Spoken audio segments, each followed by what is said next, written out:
Hey guys, I'm like 2 minutes away from my first radio interview with the fan, the radio station. I'm breathing heavy because I wasn't nervous until just now because they're about to call me in like 2 minutes, so I'm going to put you on speaker while I'm talking to them. But they want to talk to me about my Stiller song. So I just wanted to share it with you all. That's why I'm recording myself. Testing out my camera on myself. But his name was Paul Zeese. He is from the radio station, The Fan. So, a little nervous. Supposed to be calling me here in a minute, so we'll see. We shall see. But I hope you all are well. Girls, remember what I said. Shut the door. You need to be 100% quiet. This is what happens when you got kids and they want to do what they want to do. You know. But I'm nervous. I wasn't nervous all day. Like, I'm a little bit nervous now. I thank God for my bishop. Oh, my goodness. I talked to Bishop earlier today. We talked in Deacon Tom. Oh, man. Such great wisdom, you know. Just advice that we need, especially around these times right now. Brother Terry's been awesome. Sister Anita, Prophetess, my mentor, my church family, everybody, all of you, you know, who subscribe and support. But I don't know. I'm gonna share this experience with y'all. So it's almost 9 o'clock. He's supposed to be calling me, so we shall see what happens, and I'm gonna put it on speaker. Just go with the flow with the interview. But while I'm waiting for the phone call, I can tell you, a lot of people know me from before, you know, my testimony. I'll share more in depth of my testimony. But it's been about 10 years since I actually got back in the studio and start writing again. You know, and I thank God for sitting me down for 10 years. I needed that 10 years. Because the gift is real. The gift that God gives you. So, here's the phone call.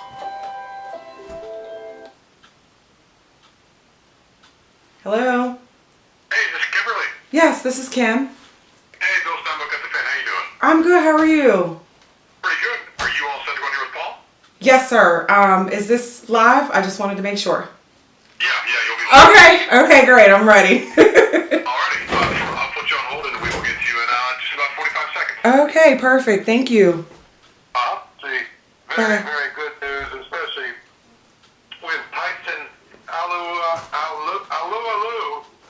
is also now 100% back and should play the maximum number of snaps he's available for.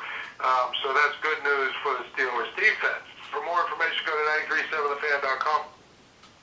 This is the Bullseye Show. A gentleman never talks down to anybody. You're a great human being. I wish I had your life. On Sports Radio 93.7 The Fan, Pittsburgh's hometown sports station.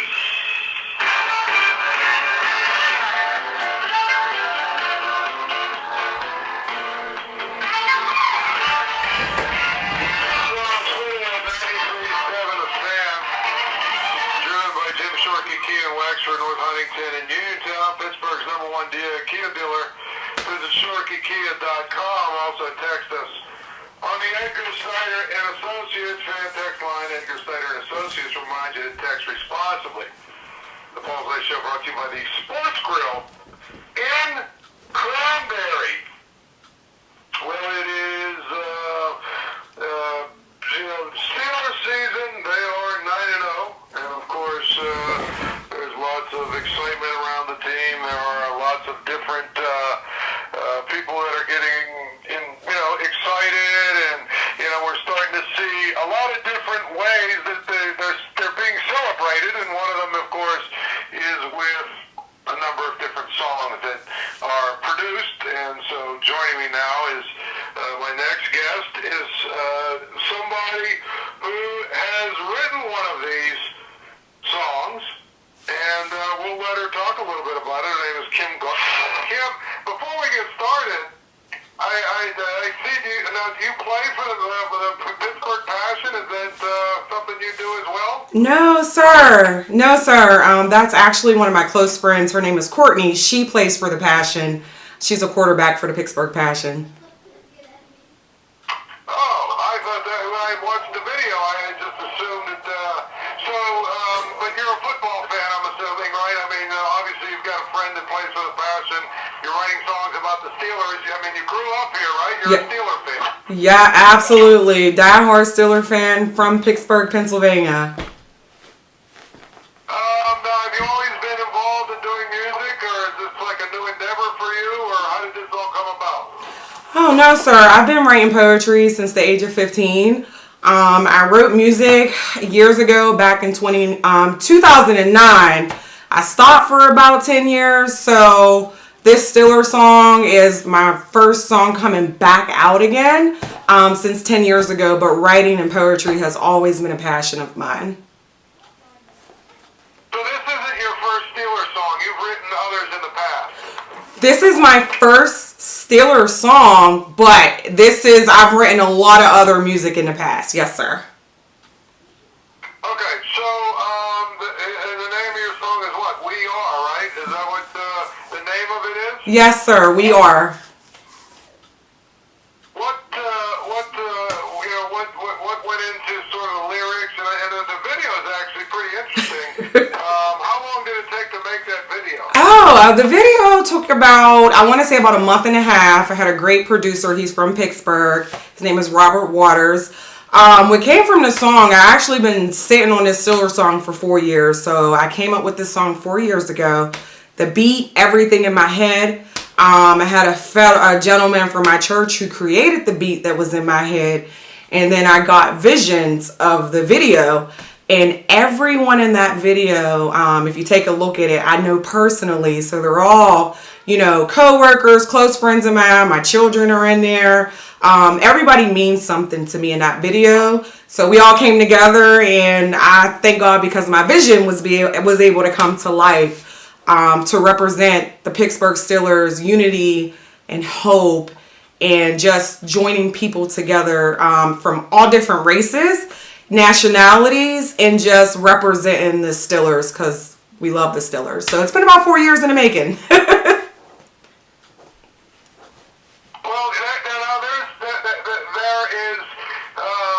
There's a deeper meaning, obviously, if you watch it. There's a deeper message, right? It's not just a song about the Steelers. It's not. There's a deeper message to it, right? Absolutely, absolutely. It's we are, even though we say we are black and gold Steelers, Pittsburgh is our home. I strongly believe that Pittsburgh supports Pittsburgh. And to tell you, Mr. Paul, at the beginning, I kept thinking about Marin Cope. I'm like, why do I keep hearing this guy in my song? And believe it or not, his voice was just ringing in my ear.